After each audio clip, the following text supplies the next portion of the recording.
स्वागत है मैथमेटिक्स की क्लास में। आज क्लास 9th की पहला चैप्टर वास्तविक संख्याओं को लेकर के आए हैं, जिसका हम लोग विस्तृत अध्ययन करेंगे। इन वास्तविक संख्याओं के बारे में अध्ययन करने के लिए सबसे पहले कुछ महत्वपूर्ण जानकारी लेना बहुत जरूरी है, जिसमें चैप्टर यहाँ लिख दिया जाए 01 वास्तविक संख्याएं। वास्तविक संख्याएं ये पहले चैप्टर का नाम है। इसको अंग्रेजी में कहते हैं रियल नंबर्स। Real numbers.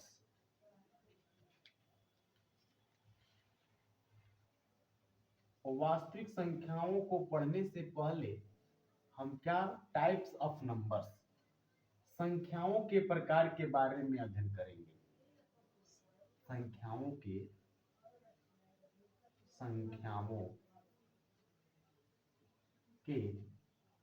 प्रकार, टाइप्स ऑफ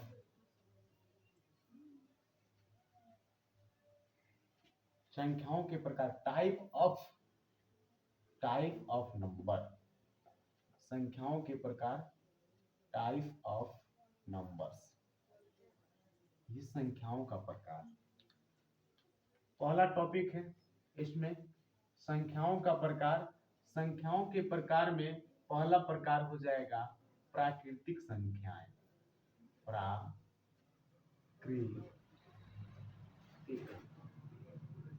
प्राकृतिक संख्याएं, जिसको अंग्रेजी में नेचुरल नंबर कहते हैं, प्राकृतिक संख्याएं। दूसरा होता है पूर्ण संख्याएं। दूसरा पूर्ण संख्याएं। तीसरा होता है परिमेय संख्याएं। परिमेय संख्याएं। परिमेय संख्याएं। चौथा होता है अपरिमेय संख्याएं। अपरिमेय संख्याएं। पांचवा एक होता है पूर्णांक संख्याएं।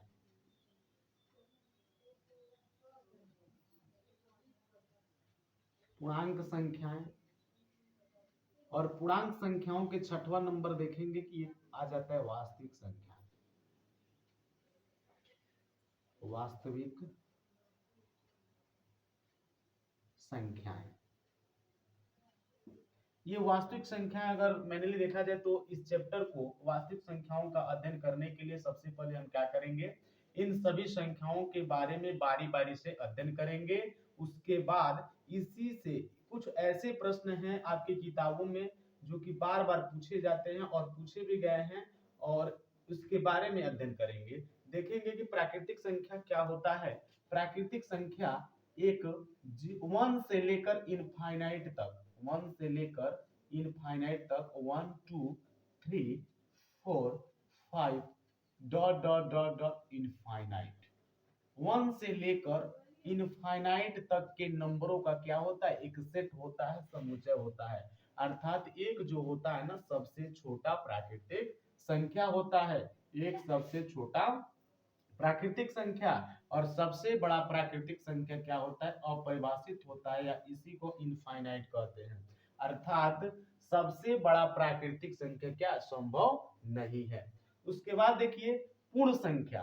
पूर्ण संख्या क्या होता है, यदि इन्हीं प्राकृतिक संख्याओं के साथ जीरो को सम्मिलित कर दें। किसको सम्मिलित कर दें, जीरो को। जब जीरो को सम्मिलित कर देंगे ये संख्याएं क्या हो जाएंगी, पूर्ण संख्याएं हो जाएंगी। 0 1 2 3 4 डॉट डॉट डॉट इनफाइनाइट। ये भी इनफाइनाइट तक। सबसे बड़ा पूर्ण संख्या क्या है, इनफाइनाइट होगा। अर्थात इसी को हम कहते हैं क्या, इनफाइनाइट या इसी को अपरिभाषित कहते हैं। अब पूछा जाए कि जीरो क्या है, जीरो सबसे छोटा पूर्ण संख्या है। जीरो क्या है, सबसे छोटा पूर्ण संख्या है। अगर इस जीरो को उठा करके कहीं रख दे तो उसके बाद ये वन से नंबर चालू होने लगेगा। वन से जब चालू होगा तो वन से अर्थात वन क्या हो जाएगा, प्राकृतिक संख्या, सबसे छोटा प्राकृतिक संख्या, अर्थात जीरो को निकाल देने के पश्चात यही पूर्ण संख्याएं क्या हो जाएंगी, प्राकृतिक संख्याएं हो जाएंगी। उसके बाद परिमेय संख्या क्या होता है, परिमेय संख्या जिन संख्याओं को p बाई क्यू के रूप में प्रदर्शित कर सके या लिख सके क्या कहलाता है, परिमेय संख्या कहलाता है। परिमेय संख्याओं के अंतर्गत सभी प्राकृतिक संख्याएं आ सकती हैं। अर्थात क्यों आ सकती हैं, क्योंकि सभी प्राकृतिक संख्याओं को भी p बाई क्यू के रूप में लिख सकते हैं और सभी प्राकृतिक संख्याएं क्या होती हैं, परिमेय संख्याएं होती हैं। अब उसके बाद देखिए जिससे p बाई क्यू के रूप में लिखा जा सके, एक को भी 1/1 लिखा जा सकता है, दो को भी 2/1 लिखा जा सकता है, जीरो को भी 0/1 लिखा जा सकता है। अर्थात जीरो भी एक प्रकार का परिमेय संख्या होता है, दो भी, तीन भी, चार भी, जितनी भी संख्याएं होती हैं और एक से प्रारंभ होने वाली संख्याओं को प्राकृतिक संख्याएं कहते हैं। और सभी के सभी प्राकृतिक संख्याएं पूर्ण संख्याएं, जब जीरो परिमेय संख्या है तो एक ऐसे ही एक से प्रारंभ होने वाली संख्याएं प्राकृतिक संख्याएं होती हैं। और तो हम कह सकते हैं कि जीरो अगर परिमेय संख्या होगा तो सभी के सभी प्राकृतिक संख्याएं भी परिमेय संख्याएं होती हैं और उसके साथ साथ सभी के सभी पूर्ण संख्याएं भी परिमेय संख्याएं होती हैं।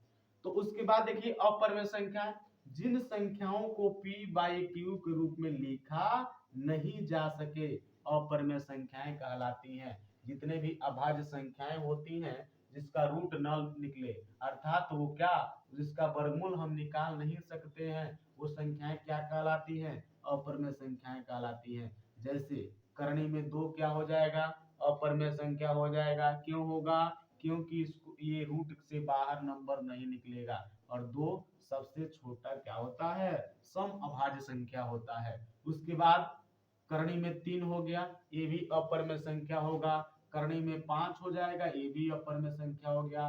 करनी में 7 होगा, ये भी अपरिमेय संख्या हो गया। करनी में 11 अपरिमेय संख्या होगा। करनी में 13 अपरिमेय संख्या होगा।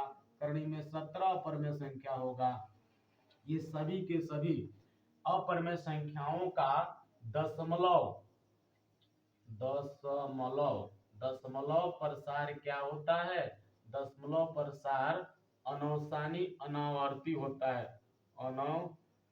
अनौसानी अनावर्ती होता है। सभी अपरिमेय संख्याओं का दशमलव प्रसार क्या होता है, अनौसानी अनावर्ती होता है। अनावर्ती का मतलब दशमलव के बाद किसी निश्चित स्थान तक कोई संख्या 2 बार नहीं आता है। निश्चित स्थान के बाद वो संख्या क्या करता है, रिपीट नहीं करता है। इसीलिए उन संख्याओं को अनौसानी अनावर्ती संख्याएं कहती हैं। और सभी के सभी अपरिमेय संख्याएं अनौसानी अनावर्ती संख्याएं होती हैं।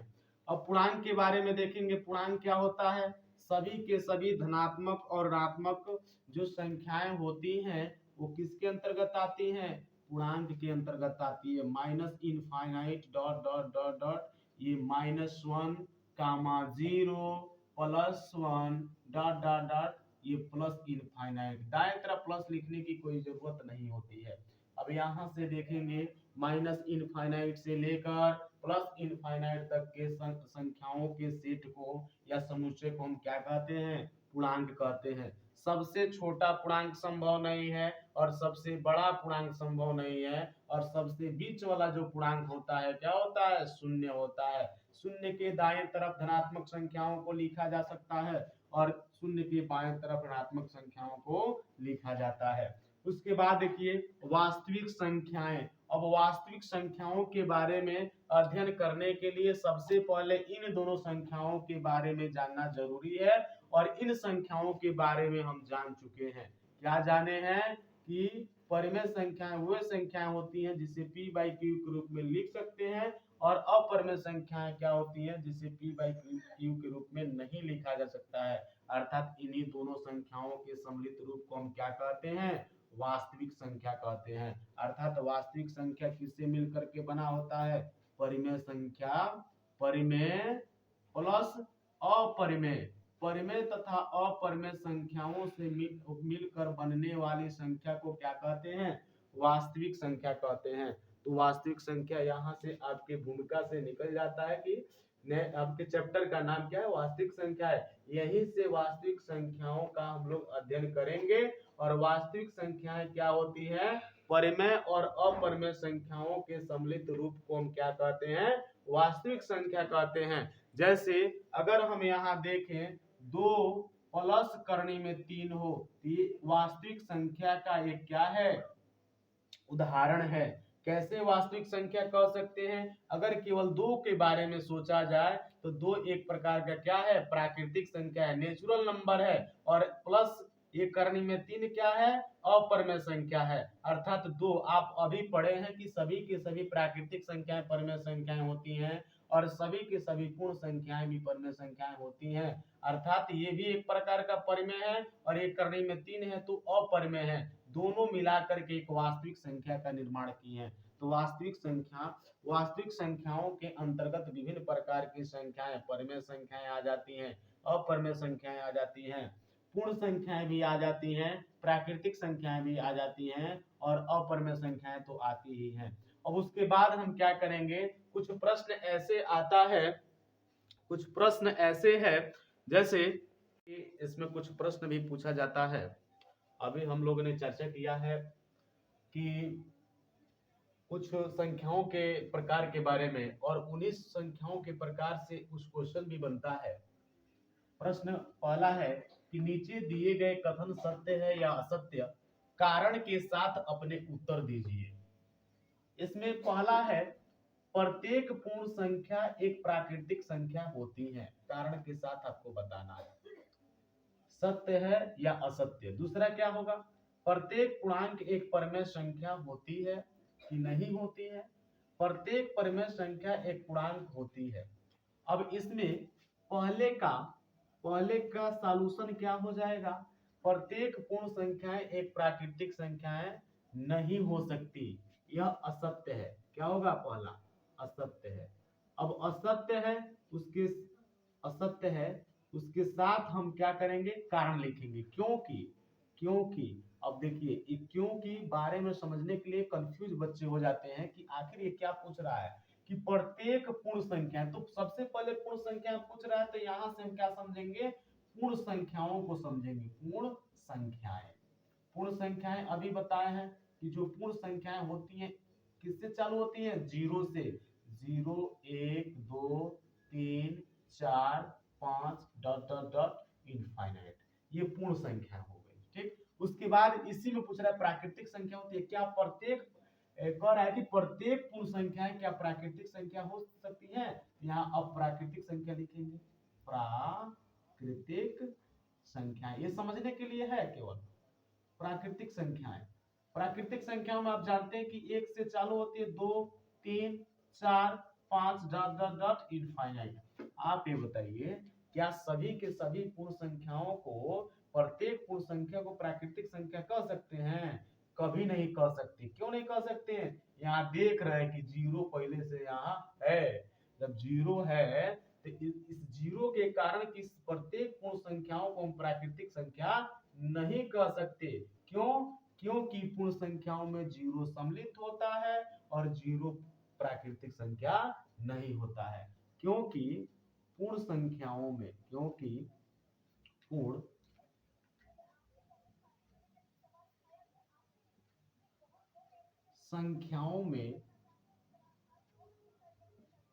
शून्य होता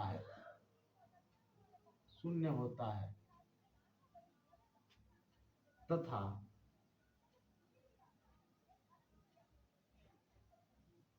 प्राकृतिक संख्या में शून्य नहीं होता। इसलिए इसलिए प्रत्येक पूर्ण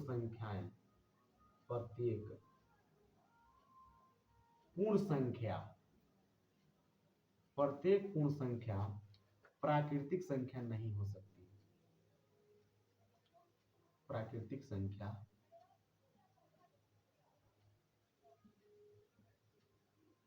नहीं होती है। दूसरे का उत्तर क्या हो जाएगा, दूसरे के लिए देखेंगे। दूसरा है, कह रहा है कि प्रत्येक पूर्णांक एक परिमेय संख्या होता है। प्रत्येक पूर्णांक, अभी बोले हैं पूर्णांक क्या होता है कि सभी के सभी धनात्मक संख्याएं। पूर्णांक के बारे में यहाँ देखेंगे। पूर्णांक हो गया, पूर्णांक माइनस इनफाइनाइट से लेकर के डॉट डॉट डॉट -1 0 0 हो गया, कामा +1 डॉट डॉट डॉट इनफाइनाइट हो गया। यहाँ से माइनस इनफाइनाइट से लेकर प्लस इनफाइनाइट तक जितनी भी संख्याएं आती हैं सब के सब क्या होती हैं, परिमेय संख्याएं होती हैं। इससे भी p/q के रूप में लिखा जा सकता है। जैसे ऋणात्मक संख्या -1/1 लिखा जा सकता है, ये भी p/q के रूप में हो गई, परिमेय संख्याएं हो गई। उसके बाद अगर 1/1 होगा तो ये भी p/q के रूप में हो गई, ये भी परिमेय संख्याएं हो गई। उसके बाद अगर 0 है तो 0 के बारे में बताएं कि 0/1 लिखा जा सकता है, ये भी p/q रूप में हो गई। अर्थात सभी के सभी पूर्णांक संख्याएं, धनात्मक संख्याएं और ऋणात्मक संख्याएं, सभी के सभी पूर्णांक संख्याएं क्या होती हैं, परिमेय संख्याएं होती हैं। तो दूसरा क्या होगा, सत्य है। क्या है, सत्य है। क्योंकि क्योंकि क्योंकि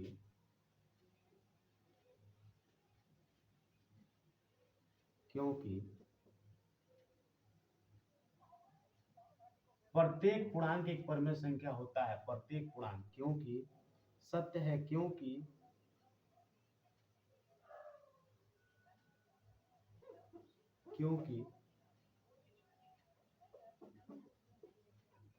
यम एक धन पूर्णांक है। धन पूर्णांक है, एक धन न लेकर के एक पूर्णांक है। यम एक पूर्णांक है तो m/1 लिखा जा सकता है। एक पूर्णांक है तो m/1 लिख सकते हैं। अतः प्रत्येक पूर्णांक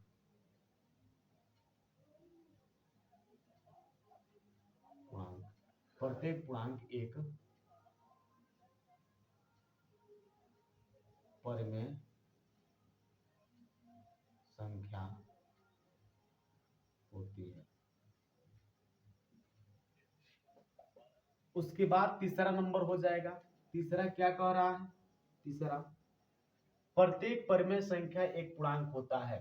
प्रत्येक, ये भी असत्य, ये असत्य होगा, असत्य है, असत्य है। क्योंकि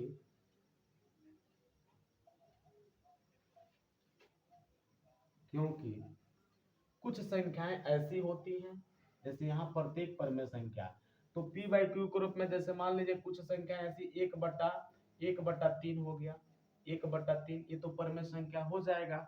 लेकिन कुछ संख्याएं ऐसी होती है कि प्रत्येक परिमेय संख्या एक पूर्णांक नहीं हो सकता, क्योंकि सभी के सभी प्रत्येक परिमेय संख्या को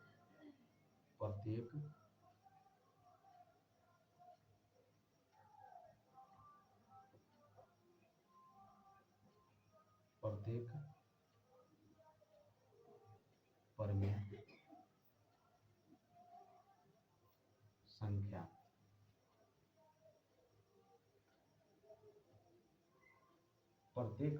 परिमेय संख्या एक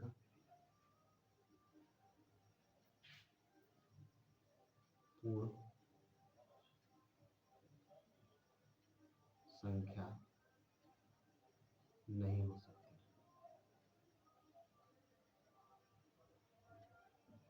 अर्थात जैसे में लिख सकते हैं, जैसे 1/5 बराबर 0.2। 0.2 एक पूर्ण संख्या नहीं है, अर्थात पूर्णांक भी नहीं हुआ, फ्रैक्शन एक दशमलव संख्याएं हैं। उसके बाद 1/3 भी लिख सकते हैं, 3 त्रिकी 0.3333, ये भी क्या होगा, एक पूर्णांक नहीं होगा, असत्य है, क्योंकि प्रत्येक परमेय संख्या एक पूर्ण संख्या नहीं हो सकती। जैसे 1/5 का वैल्यू 0.2 हो जाएगा। आप जानते हैं कि 0.2 ये दशमलव वाली संख्याएं, और दशमलव वाली संख्याएं कभी भी पूर्णतः पूर्ण नहीं हो सकती।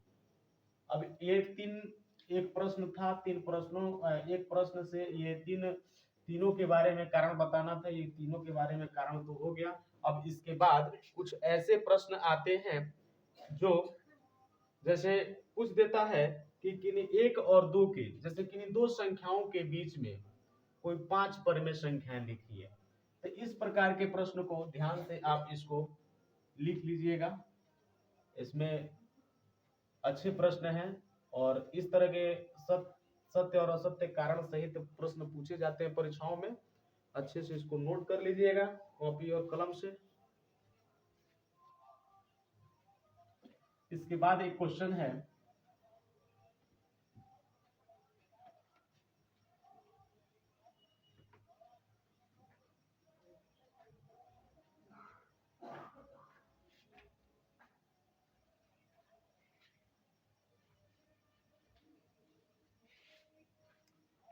जैसे प्रश्न पूछता है, पहले एक और कॉन्सेप्ट को देख लेंगे। अगर इस संख्या को संख्या रेखा पर प्रदर्शित करें, तो यहां से ये संख्या रेखा हो गया, बीच में 0 होता है, और दाएं और बाएं तरफ धनात्मक संख्याओं को लिखा जाता है, और बाएं तरफ ऋणात्मक संख्याओं को लिखा जाता है। जैसे ये 1 हो जाएगा, 2 3 4, ये -1 -2 -3 -4 -5।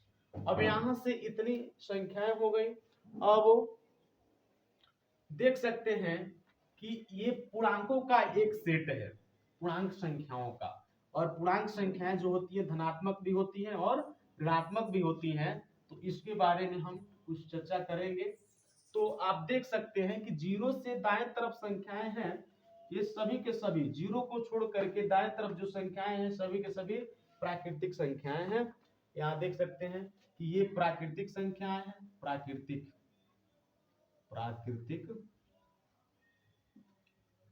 संख्याएं। और यहां से अब 0 को सम्मिलित कर दें तो यही प्राकृतिक संख्याएं क्या बन जाएंगी, पूर्ण संख्याएं। अब इसका मतलब है कि ये संख्याएं इनफाइनाइट तक और आगे भी जा सकती हैं। उसके बाद इन सभी संख्याओं को मिला करके एक नाम दे दिया जाता है, जिसको हम पूर्णांक के नाम से जानते हैं, पूर्णांक संख्याएं। ये पूर्णांक संख्याएं होती हैं। और परमेय संख्याएं जो सभी के सभी जो पूर्णांक संख्याएं होती हैं, ये संख्याएं क्या इन सभी के सभी प्रत्येक पूर्णांक क्या होता है, अभी पढ़े हैं, प्रत्येक पूर्णांक परिमेय संख्या होता है, क्योंकि उसे p/q के रूप में हम लिख सकते हैं। उसके बाद यहाँ जैसे मान लीजिए 0 हो गया, 1 हो गया, ये दो परमेय संख्याओं के दो परमेय संख्या, अर्थात ये पूर्ण संख्या है, प्राकृतिक सभी के सभी ये जितने भी पूर्णांक संख्या, धनात्मक पूर्णांक हो गए, ऋणात्मक पूर्णांक हो गया, ये सब संख्याएं जो होती है ना, जो वो परमेय संख्या होती है, और उसे p/q के रूप में लिख सकते हैं। तो प्रश्न पूछता है कि किन्हीं दो परमेय संख्याओं के बीच, किन्हीं दो परमेय संख्याओं के बीच, किन्हीं दो परमेय संख्याओं या किन्हीं दो संख्याओं के बीच कितनी परमेय संख्याएं होती हैं, कितनी परमेय संख्याएं। तो ये परमेय संख्याएं कितनी होती हैं, इनफाइनाइट होती है। किन्हीं दो संख्याओं के बीच अनंत परमेय संख्याएं होती हैं। और उसके बाद कहता है कि जब अनंत परमेय संख्याएं होती हैं तो कोई 5 या कोई 4 संख्याओं को बता दीजिए। जैसे प्रश्न एक है यहाँ पे, एक और 2 के बीच 1 और 2 के बीच पांच पांच परिमेय संख्याएं बताइए। 1 और 2 के बीच 5 परिमेय संख्याएं बताइए। 1 और 2 के बीच 5 परिमेय संख्याएं 5 परिमेय संख्याएं बताइए। अब यहां से ध्यान से देखेंगे कि 5 परिमेय संख्याओं को ज्ञात करने से पहले आप 1 और 2 को यहाँ हल लिखेंगे और 1 और 2 को 1 और 2 संख्याएं हैं, इसके बीच 1 और 2 के बीच 5 परिमेय संख्याएं बताना है। तो 5 परिमेय संख्याओं को बताने के लिए p/q के रूप में लिखने पर, अब p/q के रूप में लिखने पर 1/1 हो जाएगा और 2/1 हो जाएगा। अब ध्यान से देखिएगा कि इसमें 5 परिमेय संख्याओं को ज्ञात करना है ना, तो 5 परिमेय संख्याओं को ज्ञात करने के लिए हम क्या करेंगे, यहां से 5 + 1 करके बराबर 6 हो जाएगा। हर तथा अंश में 6 से गुणा करने पर, 6 से गुणा करने पर, जब 6 से गुणा करेंगे तो यहां से हो जाएगा 1/1 गुणे 6, ठीक। और क्या हो जाएगा, और 2/1 गुणे 6/6 हो जाएगा ना। अब यहां से ये 6 बट्टा क्या हो जाएगा, 6/6 और हो जाएगा यहाँ 6 दूनी 12/6। देखेंगे कि दोनों का हर समान हो गया तो आप एक एक नंबर बढ़ा करके लिखते जाएंगे। यहाँ 6/6 ये 7/6 हो जाएगा और 7 के बाद 8/6 होगा और 9/6 होगा, 10/6 होगा और 11/6 होगा, 12/6 हो जाएगा। कटने वाली संख्याओं को क्या कर देंगे, हम काट देंगे। तो कटने वाली संख्याएं क्या है, ये तो लास्ट वाली संख्याओं को तो छोड़ दिया जाता है, उसके बाद बीच वाली संख्याएं, ये 2 से आप कट जाएगा, 2 चौको 8, 2 3 6, ये 3 से कटेगा, 3 त्रिकी 9, 3 दूनी 6, ये 2 से 2 5 10, 2 3 6 और 11/6 नहीं कटेगा, अर्थात यहां से आपका हो जाएगा, ये संख्याएं कितनी हो जाएंगी, ये परिमेय संख्या 5 परिमेय संख्या 1 और 2 के बीच, 1 और 2 के बीच 5 परिमेय संख्याएं, 5 परिमेय संख्याएं, 5 परिमेय संख्याएं क्या हो जाएंगी, सबसे पहले वाले को छोड़ देना है और लास्ट वाले को छोड़ देना है। बीच वाला संख्या क्या हो जाएगा, 7/6 हो जाएगा और ये 4/3 हो जाएगा और ये 3 क्या हो जाएगा, 3/2 हो जाएगा और ये 5/3 हो जाएगा, 11/6 हो जाएगा। तो ये 1 2 3 4 5, ये 1 और 2 के बीच 5 परिमेय संख्याएं यहाँ से स्पष्ट हो गई। यही आपका क्या हो जाएगा, आंसर हो जाएगा।